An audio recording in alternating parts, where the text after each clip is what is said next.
Halo guys, di video kali ini saya akan membahas film slasher tahun 2016 yang berjudul Hush. Oke, tanpa berlama-lama, langsung saja ke alur ceritanya.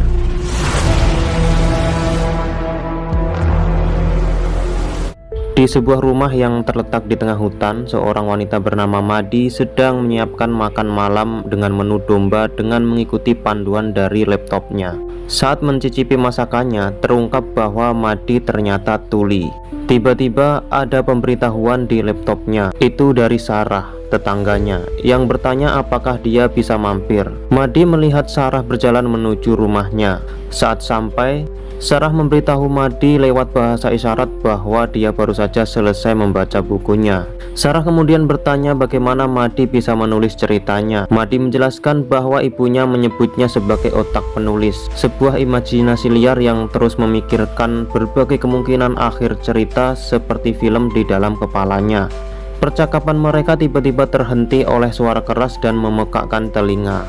Mereka bergegas kembali ke dalam rumah dan mendapati asap keluar dari oven, sementara alarm kebakaran berbunyi sangat keras. Madi segera meminta maaf atas suara alarm yang mengganggu. Dia menjelaskan kepada Sarah bahwa alarm itu sangat penting baginya karena dia harus merasakan getaran untuk bisa terbangun. Sebelum Sarah pulang, Madi memberikan salinan bukunya sebagai hadiah. Malam itu Madi duduk sendirian di ruang tamu, berusaha menyelesaikan manuskripnya. Namun rasa frustasi membuatnya sulit berkonsentrasi. Untuk mengalihkan perhatian, dia mulai membersihkan dapur yang berantakan. Tiba-tiba Sarah berlari ke arah pintu dapur dengan panik. Sarah berteriak dan menangis putus asa memohon pertolongan. Dia mencoba membuka pintu tetapi terkunci. Saat itu, Madi sedang membersihkan dapur dan tidak menyadari keberadaan Sarah di luar. Tiba-tiba, jeritan melengking Sarah terhenti ketika sebuah anak panah menembus punggungnya. Seorang pria misterius mengenakan topi ski dan topeng putih mengejar Sarah dan menusuknya berulang kali di depan pintu dapur Madi. Tubuh tak bernyawa Sarah akhirnya jatuh ke lantai. Penyusup itu kemudian mencoba menarik perhatian Madi dengan mengetuk pintunya. Namun Madi tidak bereaksi. Menyadari bahwa Madi mungkin tuli, pria itu perlahan menyelinap masuk ke dalam rumah sambil membawa anak panah di tangannya, bersiap untuk menyerangnya. Saat Madi sedang sibuk, saudara perempuannya yang bernama Alec melakukan panggilan video. Namun sebelum Madi bisa menjawab, seorang penyusup mengambil ponselnya dan bersembunyi. Dalam panggilan itu, Alec bertanya bagaimana perkembangan buku Madi. Madi mengeluh bahwa dia merasa buntu dan butuh pengalihan perhatian. Alec mencoba membujuknya untuk kembali ke kota dan tinggal bersamanya, tetapi Madi menolak. Percakapan mereka tiba-tiba terhenti ketika Alec bertanya apakah ada seseorang di belakang Madi. Dia mengaku melihat sesuatu bergerak. Madi meyakinkannya bahwa itu mungkin hanya kucingnya. Untuk membuktikannya, Madi mengambil mangkok makanan kucing dan menggoyangkannya sambil berkeliling rumah. Namun kucingnya tidak muncul. Tidak terlalu memikirkannya, Madi akhirnya meletakkan mangkok itu di dekat pintu yang sedikit terbuka, lalu kembali menulis. Tiba-tiba sebuah pemberitahuan muncul di laptopnya, pesan yang dikirim dari ponselnya sendiri. Bingung, Madi membukanya dan melihat serangkaian foto dirinya saat dia sedang berbicara dengan Alec. Rasa takut mulai menyelimutinya. Madi berjalan menuju pintu yang terbuka dan terkejut melihat penyusup bertopeng berdiri di luar memegang ponselnya. Dengan cepat, Madi menutup dan mengunci pintu sebelum pria itu sempat masuk. Penyusup bersenjata panah otomatis berkeliling rumah, mencoba masuk melalui setiap pintu. Namun, Madi telah mengunci semuanya. Tiba-tiba listrik padam. Dari jendela, Madi melihat pria itu menyayat ban mobilnya. Kini tidak ada lagi kesempatan untuk melarikan diri.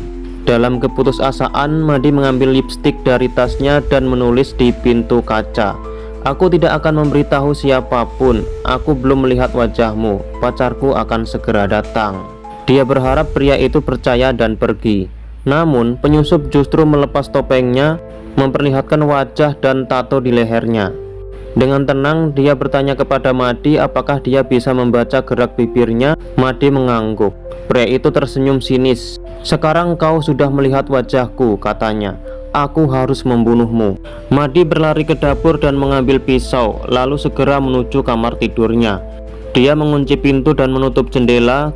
kemudian meringkuk di sudut ruangan, gemetar dan menangis ketakutan. Tiba-tiba terdengar suara benturan keras di jendelanya. Dengan napas tertahan, Madi mengangkat kepalanya dan melihat penyusup itu berdiri di luar membawa mayat Sarah. Dengan sadis, pria itu membenturkan lengan tak bernyawa Sarah ke kaca jendela. Terkejut, Madi menjatuhkan pisaunya. Dia mundur sambil menangis, tak sanggup melihat kondisi temannya yang sudah meninggal. Namun, di tengah kepanikannya, Madi menyadari sesuatu. Sarah pasti masih membawa ponselnya. Berusaha tetap tenang, Madi mencoba mengalihkan perhatian penyusup dengan menyalakan alarm mobilnya. Setelah memastikan penyusup sibuk, Madi yang terengah-engah segera berlari ke jendela dan mencoba meraih ponsel yang masih ada di saku belakang Sarah. Namun, penyusup langsung menyadari aksinya dan berusaha menangkapnya. Madi buru-buru menutup jendela, menjepit jari-jarinya. Pria itu berteriak kesakitan dan mencoba mencongkel jendela, tetapi Madi dengan cepat memukul lengannya dengan palu. Pukulan itu membuatnya mundur, memberi Madi waktu untuk mengunci jendela lagi. Tanpa membuang waktu, Madi bersembunyi dan mengawasi gerak-gerik penyusup yang terus mengitari rumah.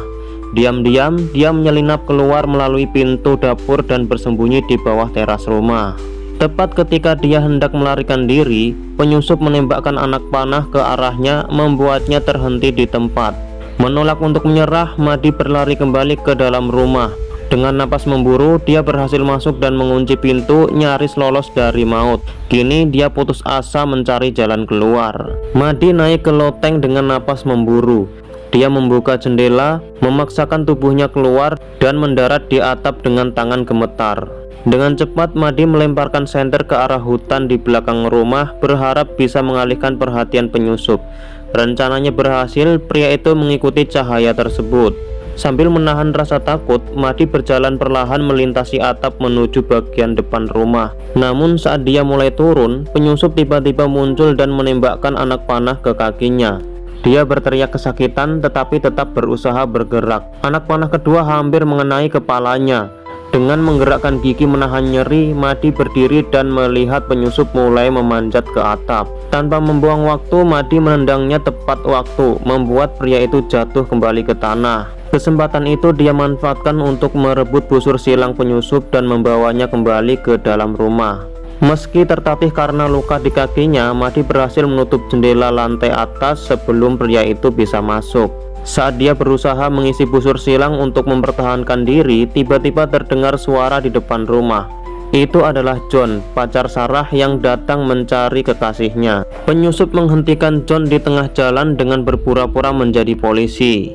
Dengan suara meyakinkan, dia meminta identitas John dan mengatakan bahwa dia sedang menanggapi panggilan darurat 911 dari seorang warga. Dia lalu mengaku bahwa seorang penyusup telah menyerangnya, merampas senjata serta radionya, dan sekarang dia butuh meminjam ponsel John untuk meminta bantuan. Namun John mulai curiga. Dia berpikir sejenak lalu bertanya, bagaimana mungkin Madi menelepon sedangkan dia tuli dan bisu. Merasa ada yang tidak beres, John mencoba menjebak penyusup dengan mengatakan bahwa mungkin ada kunci cadangan tersembunyi di bawah salah satu pot tanaman dekat teras. Saat penyusup sibuk mencari kunci, John diam-diam mengambil batu dan bersiap menyerang dari belakang.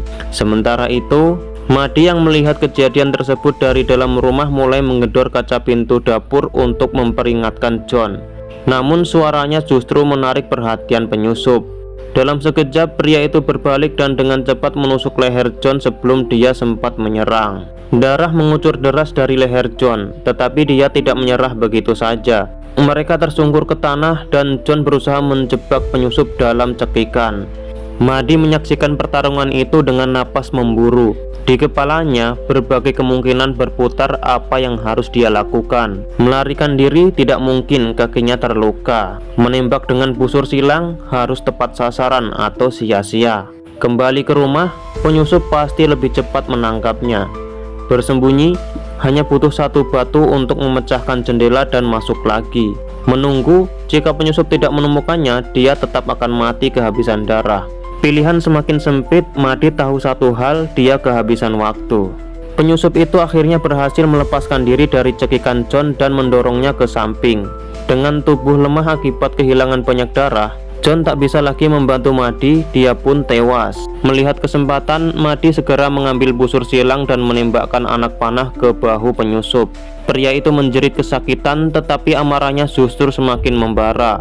Dengan penuh dendam, dia mengejar Madi kembali ke dalam rumah. Saat Madi mencoba menutup pintu dapur, penyusup berhasil menjebak tangannya di sela pintu. Tidak bisa berteriak, Madi hanya bisa menangis saat pria itu menginjak tangannya dengan kejam hingga tulang-tulang jarinya patah. Dengan sisa tenaga, Madi menarik tangannya kembali ke dalam dan segera menjauh. Sementara itu, penyusup mulai mendobrak pintu kaca. Madi tahu dia harus bertindak cepat. Dengan tangan yang tersisa, dia menulis deskripsi penyusup di laptopnya, berharap seseorang akan menemukannya jika dia tidak selamat. Kemudian dia mengunci diri di kamar mandi, bersiap menghadapi langkah terakhir pria itu. Namun alih-alih menerobos pintu, penyusup menyelinap melalui jendela yang pecah. Dia merayap pelan mendekati Madi dari belakang. Tepat saat dia hendak menyerang, Madi merasakan napas panasnya di leher. Dalam sekejap dia berbalik dan menusukkan pisau tepat ke lututnya. Penyusup itu berteriak kesakitan, tetapi tetap menerjang Madi meskipun lututnya terluka. Madi yang sudah kehabisan tenaga dengan tangan patah dan kaki berdarah berusaha melarikan diri ke dapur. Namun tubuhnya ambruk di samping salah satu lemari. Saat penyusup semakin mendekat, Madi dengan cepat meraih semprotan serangga dan menyemprotkannya ke wajah pria itu. Sambil berjuang menahan rasa sakit, dia juga mengaktifkan kembali alarm kebakaran, menciptakan kebisingan yang mengganggu dan memberinya sedikit waktu untuk bertahan. Namun penyusup akhirnya berhasil menyusulnya dan mereka pun terlibat dalam pergumulan sengit. Dia meninju wajah Madi dan mencekiknya dengan kuat. Napas Madi semakin lemah, tetapi dia tidak menyerah. Dengan sisa tenaga, dia menusukkan jari ke luka penyusup, membuatnya menjerit kesakitan. Penyusup itu membantingnya ke lantai dan kembali mencekiknya. Madi mulai kehilangan kesadaran, hidupnya terasa berkedip di depan mata. Jantungnya berdetak semakin lambat. Namun dengan upaya terakhirnya, dia meraih pembuka botol anggur yang ada di dekatnya. Dengan sisa tenaga yang tersisa, Madi mengayunkan pembuka botol itu sekuat tenaga dan menusukkannya tepat ke leher penyusup. Pria itu tersendak darahnya sendiri, cengkramannya melemah dan akhirnya ambruk di lantai tak bernyawa. Dengan napas terengah-engah, Madi menggigil menahan rasa sakit. Tangannya gemetar saat dia merogoh sakunya, lalu dengan cepat menekan 911. Ini adalah kesempatan Madi untuk melarikan diri. Dia menatap tubuh penyusup yang sudah tak bernyawa untuk terakhir kalinya, lalu perlahan berjalan menuju teras. Di sana dia duduk dengan lelah di samping kucingnya. Tangannya yang gemetar membelai bulu lembut hewan kecil itu.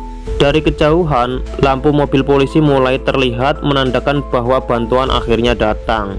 Madi menutup matanya sejenak, menghela napas lega, dia selamat, dia menang. Dan film pun berakhir. Pesan moral dari film ini adalah ketahanan dan kecerdasan bisa menyelamatkan nyawa. Dalam situasi paling menakutkan sekalipun, tetap tenang, berpikir strategis, dan memanfaatkan segala yang ada di sekitar bisa menjadi kunci untuk bertahan hidup. Oke, terima kasih sudah menonton sampai selesai. Sampai jumpa di video berikutnya.